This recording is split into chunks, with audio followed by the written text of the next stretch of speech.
हम एक नया टॉपिक शुरू कर रहे हैं, एक नया चैप्टर है। It is called cytology.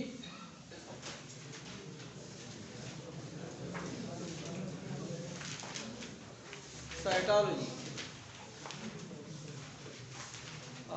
Cytology का लफ्ज़ जो है ये टू वर्ड्स का एक कॉम्बिनेशन है। That is cyto and logy. Cyto का मतलब है सेल और लॉगी का मतलब है डिस्कशन।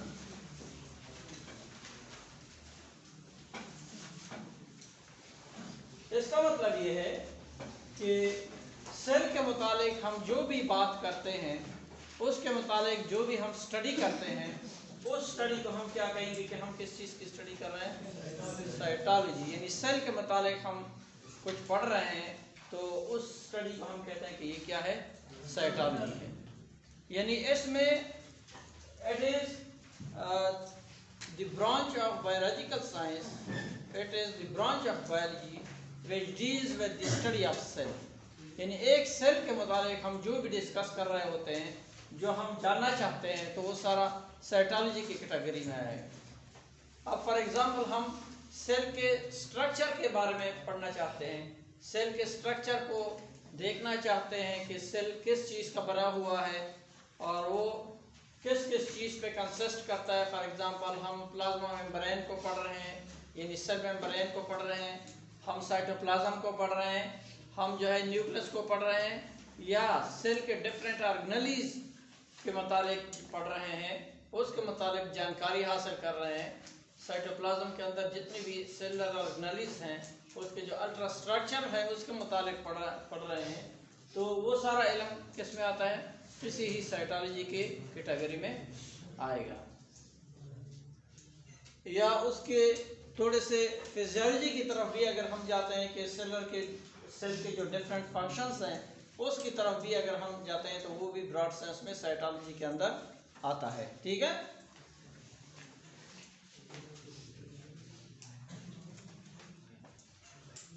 यानी अब हम सेल को डिफाइन करते हैं, क्योंकि हमारा सब्जेक्ट जो है, ये टॉपिक जो है साइटोलॉजी सेल से रिलेटेड है, तो हम सेल के मुतालिक इस चैप्टर में पढ़ेंगे कि सेल होता क्या है, उसकी शेप किस तरह से होती है, उसके जो है क्या क्या कंपोनेंट होते हैं, उसका साइज किस तरह से होता है, सेल के कितने टाइप्स होते हैं।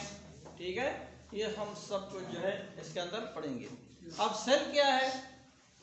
सेल किसी जो है लिविंग ऑर्गेनिज्म की एक बुनियादी जो है इकाई है।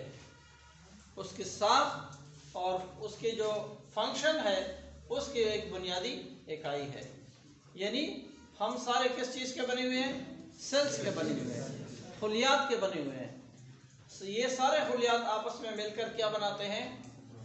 हम सब उससे मिलकर बने हैं। बेसिकली अगर हम ऑर्गेनाइजेशन की तरफ जाते हैं तो हम बेसिकली इसकी डिफिनीशन इस तरह करते हैं कि it is the structural and functional unit of life. जिंदगी की बुनियादी इकाई है। यानी ज़िंदगी जो होती है वो किस चीज़ से मिलकर बनी है? ये सेल्स आपस में मिल गए हैं और वो आपस में एक फंक्शन परफॉर्म करते हैं, एक ख़ास काम करते हैं, और उससे जो है हमारी ज़िंदगी बनी हुई है। या दूसरे तरीके से हम इसकी डिफिनीशन इस तरह कर सकते हैं कि ये हमारे पास क्या है? एक सेल के अंदर बाकायदा मुख्तलिफ़ किस्म के जो ऑर्गेनेलीज वगैरह होते हैं या जो साइटोप्लाज्म वगैरह होते हैं, उसको और साइटोप्लाज्म को और न्यूक्लियस को बाहर से एक मेम्ब्रेन ने कवर किया हुआ होता है।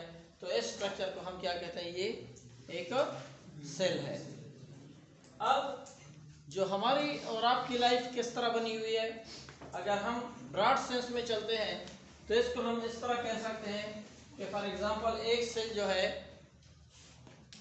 ये सेल्स जब आपस में मिल जाते हैं तो हमारे पास क्या चीज़ बनती है? टिश्यूज बनते हैं। यानी सेल्स आपस में मिलकर, एक जैसे सेल आपस में मिलकर क्या बनाते हैं? टिश्यूज बनाते हैं, जो कि एक खास फंक्शन परफॉर्म करते हैं। इसके बाद फिर ये जो टिश्यूज हैं ये आपस में मिलकर एक दूसरी चीज बनाते हैं जिसको हम क्या कहते हैं, ऑर्गन्स कहते हैं। ऑर्गन्स में क्या चीजें आती हैं, फॉर एग्जांपल आपका हार्ट है, आपका लिवर है, आपकी किडनीज है, आपके इंटेस्टाइन है, आपका स्टमक है, आपकी टंग है, आपका स्किन है, ठीक है, ये सारे ऑर्गन्स में आते हैं। तो ये मुख्तलिफ किस्म के ऑर्गन्स किस चीज के बने हुए हैं, इन टिश्यूज से बने हुए हैं। अब ये ऑर्गन्स आपस में मिलकर एक सिस्टम टाइप सा बनाते हैं जिसको हम क्या कहते हैं, ऑर्गन सिस्टम। Organ system. अब आपका ऑर्गन सिस्टम को अगर हम ले लेते हैं, फॉर एग्जांपल हमारा जो कार्डियोवैस्कुलर सिस्टम है, निज़ाम दौरान खून जिसको हम कहते हैं, तो उसमें क्या होता है कि आपका हार्ट है, उसके साथ कुछ रिलेटेड आर्टरीज हैं, एओर्टा वगैरह है, ये सारे ऑर्गन्स में आते हैं।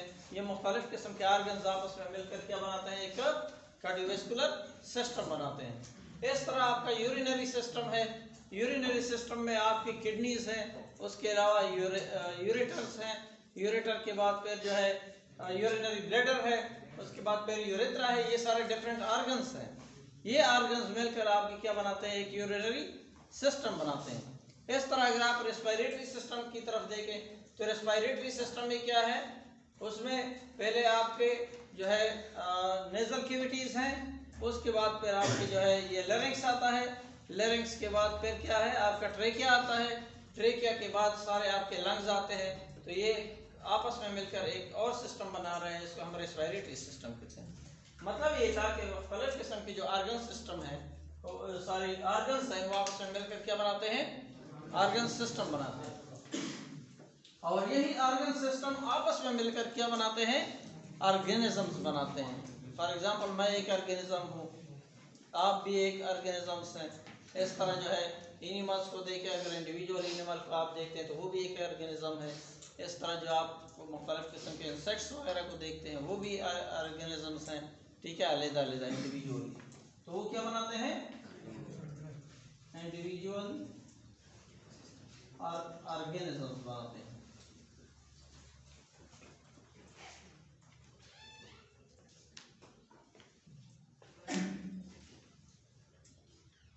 अब ऑर्गेनिजम्स मुख्तलिफ तरह के हो सकते हैं, या सेल के मुतालिक अगर हम बात करते हैं, अगर सेल के मुतालिक हम बात करते हैं तो कुछ सेल्स हमारे पास जो होते हैं वो प्रोकैरियोट्स होते हैं या यूकैरियोट्स होते हैं।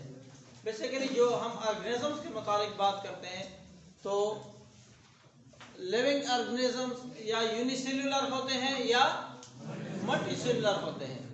यूनिसेल्युलर से मुराद कुछ इस तरह के जानदार भी हैं जो कि सिंगल सेल पे कंसिस्ट करते हैं। फॉर एग्जांपल अमीबा, पैरामीशियम वगैरह, वो बजाते खुद एक कंप्लीट लाइफ उसकी है, ठीक है। लेकिन जो मल्टीसेल्युलर ऑर्गेनिजम्स हैं, मल्टीसेल्युलर ऑर्गेनिजम्स में हम भी आते हैं, आप लोग सारे आते हैं, सारे एनिमल्स आते हैं, मुख्तलिफ के किस्म के इंसेक्ट्स वगैरह आते हैं, वो सारे क्या हैं, मल्टीसेल्युलर हैं। मल्टीसेल्युलर मीन्स कि ऐसे ऑर्गेनिज्म जो कि बहुत से सेल्स आपस में मिल गए हों और एक ऑर्गेनिज्म बनाते हैं, तो हम उसको क्या कहते हैं, मल्टीसेल्युलर। लेकिन जो यूनिसेल्युलर हैं तो वो बाकायदा उनकी इतनी ऑर्गेनाइज्ड लाइफ नहीं होती, लेकिन लाइफ की जो एक्टिविटीज़ होती हैं वो विद इन द सेल जो है वो कंप्लीट उसमें प्रेजेंट होती है। हमारे पास सेल दो तरह के होते हैं, एक तो हम प्रोकैरियोट्स कहते हैं,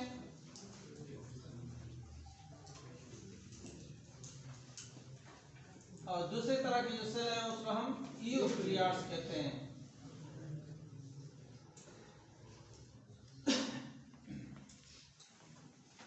प्रोकैरियोट्स, प्रोकैरियोट्स हमारे पास इस तरह सेल्स हैं जिनमें लाइफ की जो एक्टिविटीज के जो लाइफ की जो एक्टिविटीज होती हैं वो जाहिर बात है within the cell present होती हैं, लेकिन इसमें जो एक्टिविटीज उस सेल के अंदर होती हैं और जिसके अंदर कोई ऑर्गेनाइज्ड फॉर्म में नहीं होती, विद इन कंट्रोल्ड एनवायरनमेंट जो है इसके अंदर कोई खास एक्टिविटीज या प्रोसेसेस नहीं होते। जिस तरह अगर हम यूकैरियोट्स की बात करते हैं तो यूकैरियोट्स एक कम्प्लेक्स सिस्टम इसके अंदर होता है, उसके अंदर जो प्रोसेसेस होते रहते हैं, लाइफ की जो मुख्तलिफ एक्टिविटीज़ होती हैं वो with in A control environment होती है, एक ख़ास माहौल के अंदर जो है वो अपने प्रोसेसेस कंप्लीट करते हैं, तो उनको हम कहते हैं कि ये यूकैरियोट्स हैं।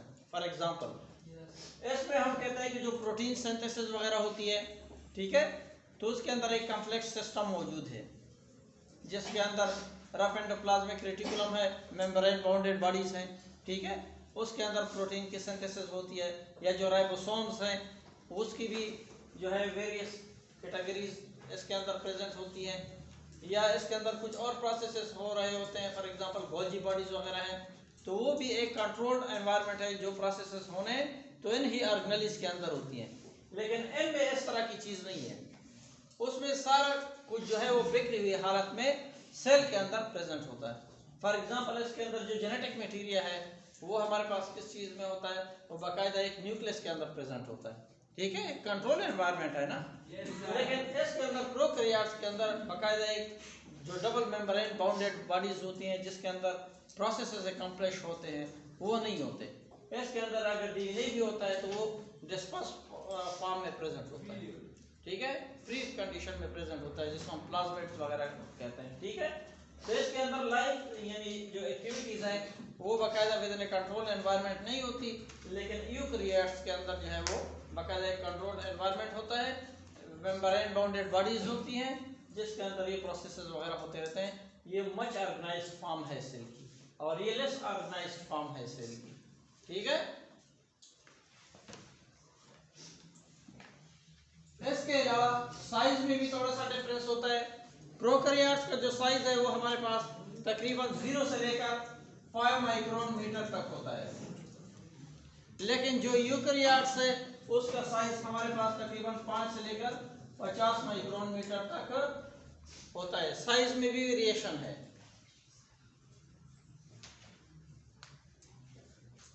अब सेल की कुछ बायोलॉजिकल प्रॉपर्टीज हैं। एक सेल को हम कैसे आइडेंटिफाई करते हैं कि उसके अंदर जो है ये एक्टिविटीज या ये प्रॉपर्टीज होनी चाहिए, उसको हम सेल कहेंगे, अदरवाइज उसको हम सेल नहीं कह सकते। तो क्या है biological properties? Biological properties of cell. उसमें जो पहली प्रॉपर्टी है वो है मेटाबॉलिज्म।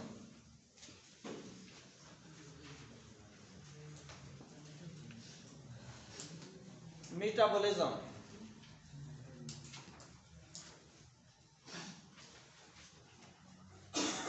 मेटाबॉलिज्म जो है एक कंबाइंड टर्म है बेसिकली। इसके अंदर दो चीज आती हैं, एक को हम एनाबॉलिज्म कहते हैं और इस दूसरे को हम कैटाबॉलिज्म कहते हैं। मेटाबॉलिज्म को हम जनरली ऐसे कह सकते हैं कि तोड़ फोड़ का एक अमल है। बॉडी में जो है तोड़ फोड़ का एक अमल होता रहता है, जाहिर बात है ग्रोथ होनी होती है, जो नए खुलिये हैं वो बनते हैं और पुराने खुलिये जो हैं वो मर जाते हैं। तो ये एक तोड़ फोड़ किस्म का अमल जो है बॉडी के अंदर शुरू होता है। इसको हम क्या कहते हैं कि ये मेटाबॉलिज्म है। अब एनाबॉलिज्म क्या चीज़ है? ये एक पॉजिटिव अमल है। एनाबॉलिज्म में ये होता है कि बनावट का जो अमल है, यानी न्यू सेल्स की जो फॉर्मेशन है, नए खुलिये जो बनते हैं, इस प्रोसेस को हम क्या कहते हैं? ये एनाबॉलिज्म है। यानी अगर हम सिंपली उसकी एग्जांपल ले लेते हैं कि जब एक बच्चा पैदा होता है फॉर एग्जांपल, तो उसमें क्या होता है कि ये दोनों प्रोसेसेस होते रहते हैं, लेकिन एक प्रोसेस तेज होता है और दूसरा स्लो होता है। यानी बच्चा जब पहले पैदा होता है तो जाहिर बात है उसकी बढ़ोतरी होती रहती है, उसकी नशोनुमा होती है, उसकी ग्रोथ होती है। तो उसके लिए वो जो फूड न्यूट्रिएंट्स वगैरह खाता है, तो उसके अंदर जो है ये नए खुलिये वगैरह बनते हैं। नए खुलिये बनते हैं तो कुछ टूटते भी हैं पुराने खुलिये, लेकिन वो जो टूटने वाले खुलिये हैं उसकी निस्बत ये प्रोसेस जो है ये दूसरा ज़्यादा होता है, इसलिए उसकी ग्रोथ होती रहती है। फिर वो थोड़ा सा किड बन जाता है, फिर जो है टीनेज पे आ जाता है, फिर एडल्ट बन जाता है। इसके बाद तकरीबन 40-45 तकरीबन उसके बाद फिर क्या होता है कि उसके बॉडी के जो खुलिये हैं उसकी डेथ होना शुरू हो जाती है। डेथ तो पहले से भी शुरू हो रही होती है सेल्स की, लेकिन एज जब बढ़ जाता है तो उसमें क्या होता है कि जो सेल्स की डेथ का रेशो है वो ज़्यादा होता जाता है, लेकिन जो सेल के बनने का रेशो है वो कम होता जाता है। इसलिए जब जो ही उम्र गुजरती जाती है तो उसके साथ सेल नए खुलिये जो हैं वो बनना कम हो जाते हैं और सेल मरना ज़्यादा हो जाते हैं। तो उसकी वजह से जो इंसान बूढ़ा हो जाता है तो उसकी बॉडी के जो मसल्स वगैरह हैं, अगर आप उसको देखते हैं बॉडी के और खुलिये हैं तो वो डिग्रेड होना शुरू हो जाते हैं, उसके मसल्स कमज़ोर हो जाते हैं, उसके उज़लात वगैरह कमज़ोर हो जाते हैं। तो यही प्रोसेस है। एंड पे जब ये बिल्कुल जो है नए खुलिये बनना तकरीबन with the passage of time in the end of life तकरीबन जो है काफ़ी ज़्यादा जब उम्र हो जाती है तो ये रेशो इतना ज़्यादा हो जाता है कि नए खुलिये बहुत ही कम बनते हैं, जिसकी वजह से फिर सर्वाइव करना मुश्किल हो जाता है। ठीक है, एंड पे फिर क्या हो जाता है, डेथ हो जाती है। ठीक है, तो अगर हम इसको एग्जांपल को ध्यान में रखें कि एक बनावट का है और दूसरा जो है वो डेथ का प्रोसेस है, तो ये दोनों कंबाइन, इन दोनों को कंबाइन हम क्या कहते हैं, मेटाबॉलिज्म कहते हैं। तो ये सेल की एक प्रॉपर्टी है कि सेल क्या है, ये प्रोसेसेस उसमें होते रहते हैं, नए सेल बनते हैं या न्यू जो है चीज़ें उसके अंदर केमिकल बायोकेमिकल मॉलिक्यूल्स उसके अंदर बनते हैं, लेकिन जो पुरानी चीज़ें हैं वो उसमें जो है स्टोर होती जाती है, या जो सेल वगैरह मर जाते हैं या सेल के अंदर अपनी एक्टिविटीज़ को अगर हम कंसिडर करें तो उसके अंदर कुछ इस तरह की चीज़ें जो डिपॉजिट के फॉर्म में आ जाती हैं तो वो बाकायदा सेल में स्टोर हो जाती हैं। इसके बाद हमारा दूसरी प्रॉपर्टी है सेल की, वो है इरिटेबिलिटी।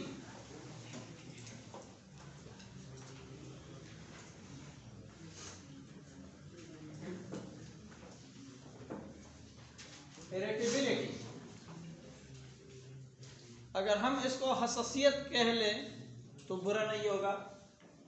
इरिटेबिलिटी मीन्स कि जाहिर बात है एक सेल जो है जब किसी एनवायरनमेंट में रहता है, फॉर एग्जांपल अगर हम एक ऑर्गेनिजम्स की भी मिसाल ले लें, मैं आप सब पे एनवायरनमेंट का एक ख़ास असर है।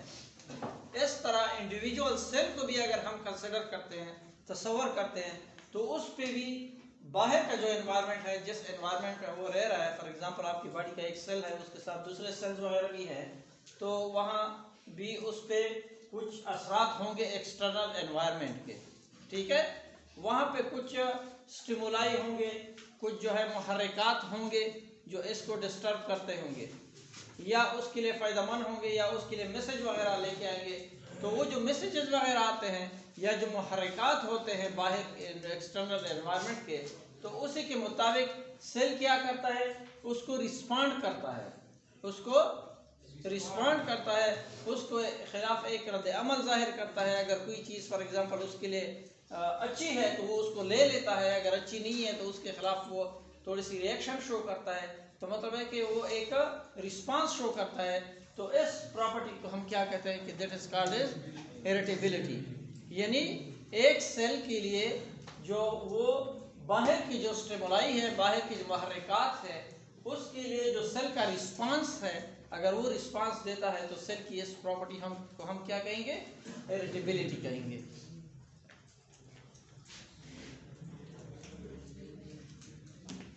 थर्ड प्रॉपर्टी है सेल की कंडक्टिविटी।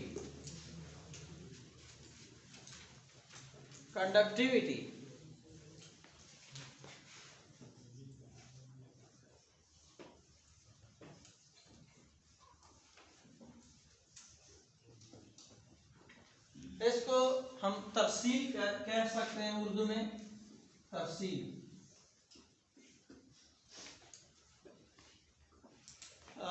ये हर एक सेल की प्रॉपर्टी नहीं होती, लेकिन कुछ स्पेशलाइज्ड टाइप ऑफ सेल्स होते हैं जिसकी एक प्रॉपर्टी होती है कि वो इम्पल्सेस को ट्रांसमिट करते हैं एलांग द प्लाज्मा मेम्ब्रेन। कुछ सेल्स हैं, जिस तरह हमारे पास नर्व सेल्स हैं, तो उनकी ये प्रॉपर्टी है कि वो मैसेजेस को या इम्पल्सेस को एक जगह से दूसरी जगह क्या करते हैं, कंडक्ट करते हैं, लेके जाते हैं। जिस तरह न्यूरॉन्स हैं, न्यूरॉन्स क्या करते हैं कि उसकी सेल मेम्ब्रेन जो होती है उसके थ्रू इम्पल्सेस की ट्रांसमिशन होती है from one place to other place. ये जिस तरह आपकी बॉडी में जो है फॉर एग्जांपल यहाँ पे कोई आपको टच करता है बॉडी में किसी जगह पे, तो वो क्या हो जाता है, आपके दिमाग को पता चल जाता है। बड़े क्विक रिएक्शंस होते हैं, बड़ी क्विक रिस्पांस जो है आपको फील होता है। तो ये क्या होता है, बेसिकली इन ही कंडक्टिविटी के बेस पे ये चीज़ होती है। सेल की ये प्रॉपर्टी है कुछ खास टाइप ऑफ सेल्स की, जिस तरह हमारे पास न्यूरॉन्स है या नर्व सेल्स हैं उसको कह सकते हैं। तो वो क्या करते हैं कि वो इम्पल्सेस को या मैसेजेस को एक जगह से दूसरी जगह लेके जाते हैं। तो सेल की इस प्रॉपर्टी को हम क्या कहते हैं कि that is called edge conductivity. For कंट्रैक्टिलिटी,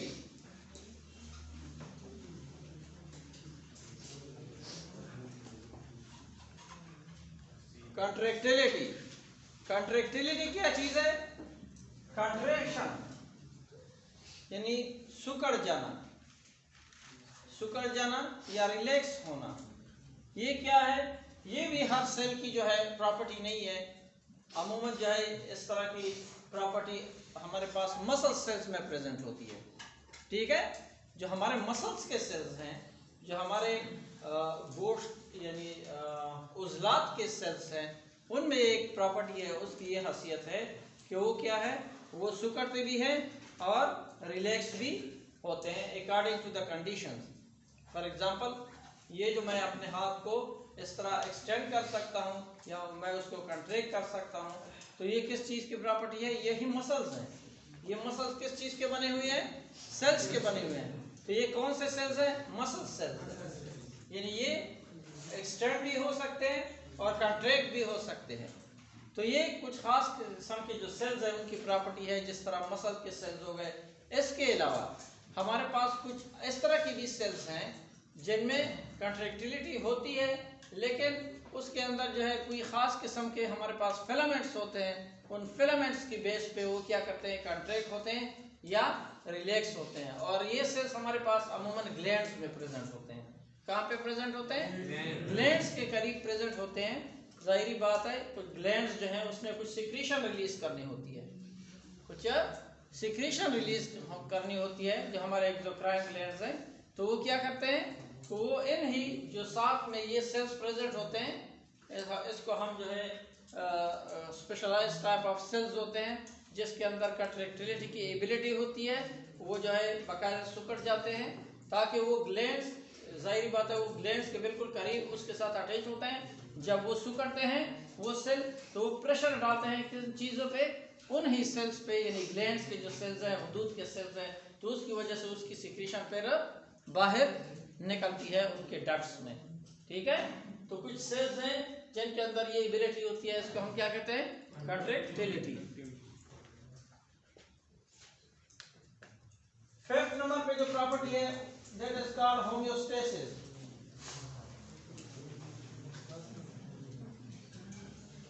homeostasis क्या चीज है, to keep the internal environment stable, यानी जो सेल्स हैं, सेल के अंदर ये प्रॉपर्टी है कि वो अपने अंदर का जो एनवायरनमेंट है उसको वो क्या करता है, बाकायदा एक खास स्टेबिलिटी में रखता है। इस प्रोसेस को या इस प्रॉपर्टी को हम क्या कहते हैं, होमियोस्टेसिस। फॉर एग्जांपल इसके कुछ मिसालें मैं देता हूँ, एंडोसाइटोसिस एंड एक्सोसाइटोसिस।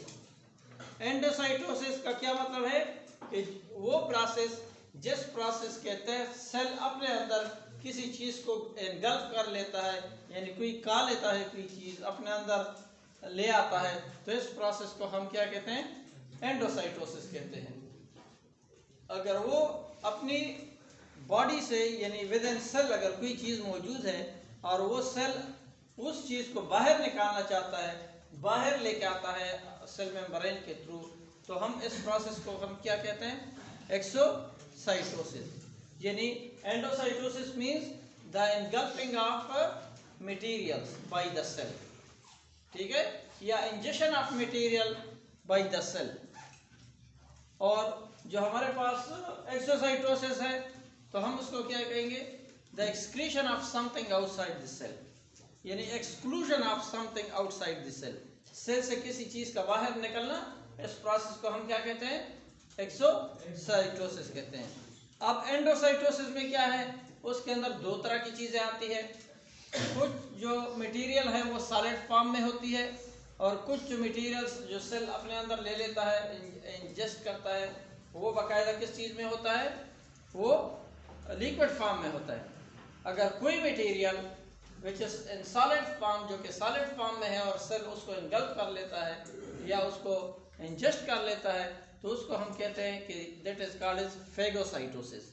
क्या कहेंगे उसको, फेगोसाइटोसिस कहेंगे, अगर वो सेल सॉलिड मटेरियल जो है इंजेस्ट कर लेता है।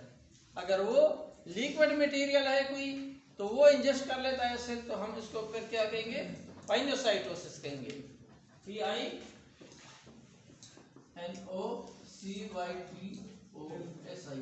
पिनोसाइटोसिस। ठीक है, जो सॉलिड मटेरियल होगा that will be called phagocytosis.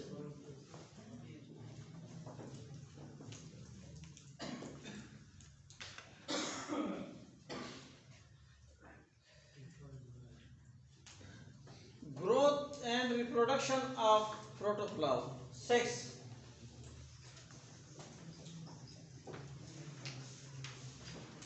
Growth and reproduction of protoplasm.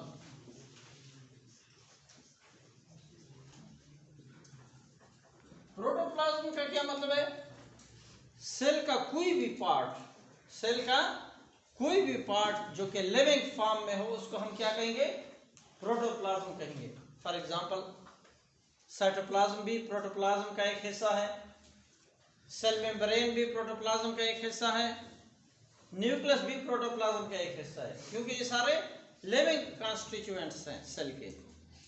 ठीक है, प्रोटोप्लाज्म हम किसको कहेंगे, लिविंग पार्ट ऑफ सेल को हम कहेंगे।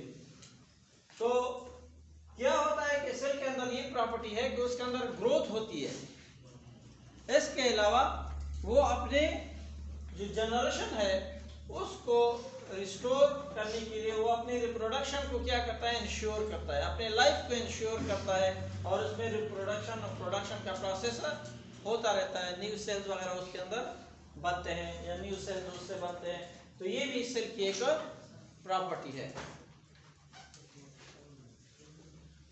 अब ये थी उसकी प्रॉपर्टीज। अब सेल की शेप क्या होती है, सेल किस तरह का होता है, वो आपको किस तरह नजर आता है। सेल ऐसा नहीं है कि सारे सेल की एक ही शक्ल है।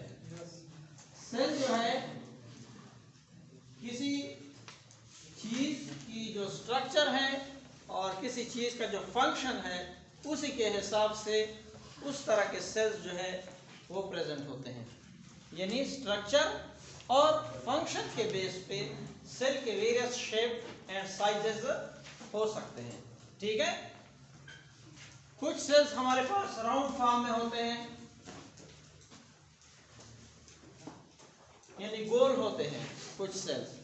एग्जांपल इसके हमारे पास लिम्फोसाइट्स है,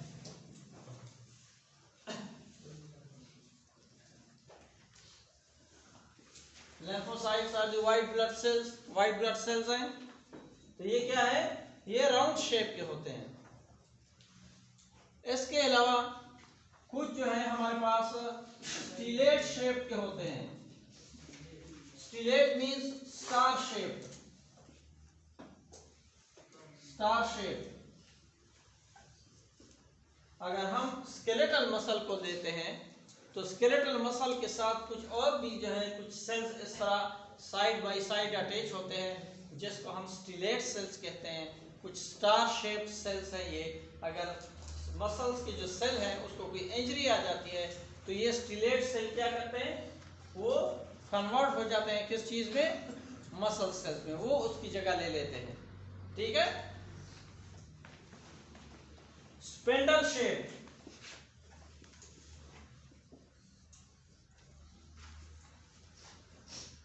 स्पेंडल शेप इस फॉर्म में होंगे, जो उसके दोनों एंड जो है वो किस होंगे, टेपरिंग फॉर्म में होंगे, यानी बारीक होंगे।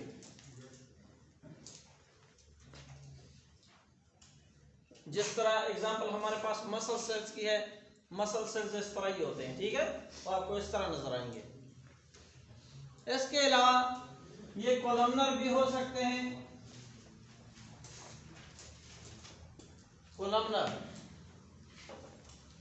कोलमनर किस तरह होते हैं, ऐसे सेल जिनकी हाइट उसके वेट से ज्यादा होती है, तो ऐसे सेल को हम कहते हैं कि वो कौन से शेप के हैं, कोलमनर शेप के हैं।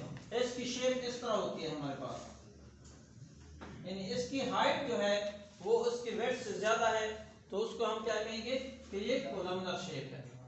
ये इस तरह के शेप जो है या इस तरह के सेल्स हमारे पास स्टमक में भी प्रेजेंट होते हैं, यानी मायदे में भी प्रेजेंट होते हैं, और इसके अलावा इंटेस्टाइन में भी प्रेजेंट होते हैं, ठीक है।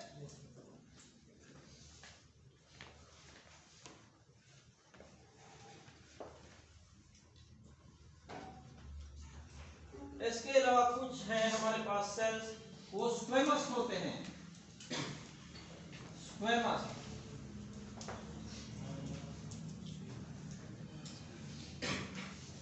Squamous means plate like. इस तरह प्लेट आपने देखी है ना, तो इस तरह होते हैं, प्लेट लाइक होते हैं।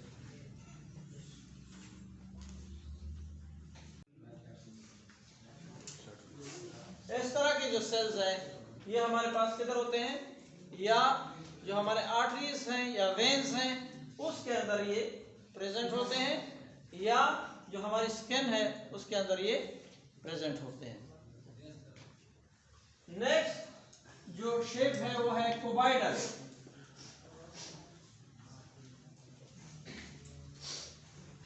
कोबाइडल शेप के सेल किस तरह होंगे, कोबाइडल शेप के सेल जो है उसमें हाइट और वेट तकरीबन बराबर होती है। ऐसे सेल जिनकी वेट और हाइट बराबर होती है, इस तरह के सेल को हम क्या कहेंगे कि ये कौन से शेप के हैं, ये कोबाइडल के हैं। ये हमारे पास अमूमन प्रॉक्सिमल कन्वोल्यूटेड ट्यूब्यूल्स नाम सुना होगा आप लोगों ने, ठीक है, उधर प्रेजेंट होते हैं। और इसके अलावा ये हमारे पास जो थायराइड ग्लैंड्स होते हैं उसमें भी इस तरह के सेल्स प्रेजेंट होते हैं। कुछ सेल्स जो हैं हमारे पास इलांगेटेड होते हैं, यानी काफी ज्यादा उसकी लेंथ होती है, मीटरों के हिसाब से होती है, लेकिन आपको पता नहीं चलता, ठीक है। तो इसके एग्जांपल हमारे पास क्या है, न्यूरॉन्स है। न्यूरॉन्स काफी लंबे भी होते हैं, ये काफी इलांगेटेड टाइप ऑफ सेल्स होते हैं। अब आ जाता है उसके, चलो उसको बाद में फिर डिस्कस करेंगे जब हम। Okay, it is the end of the lecture.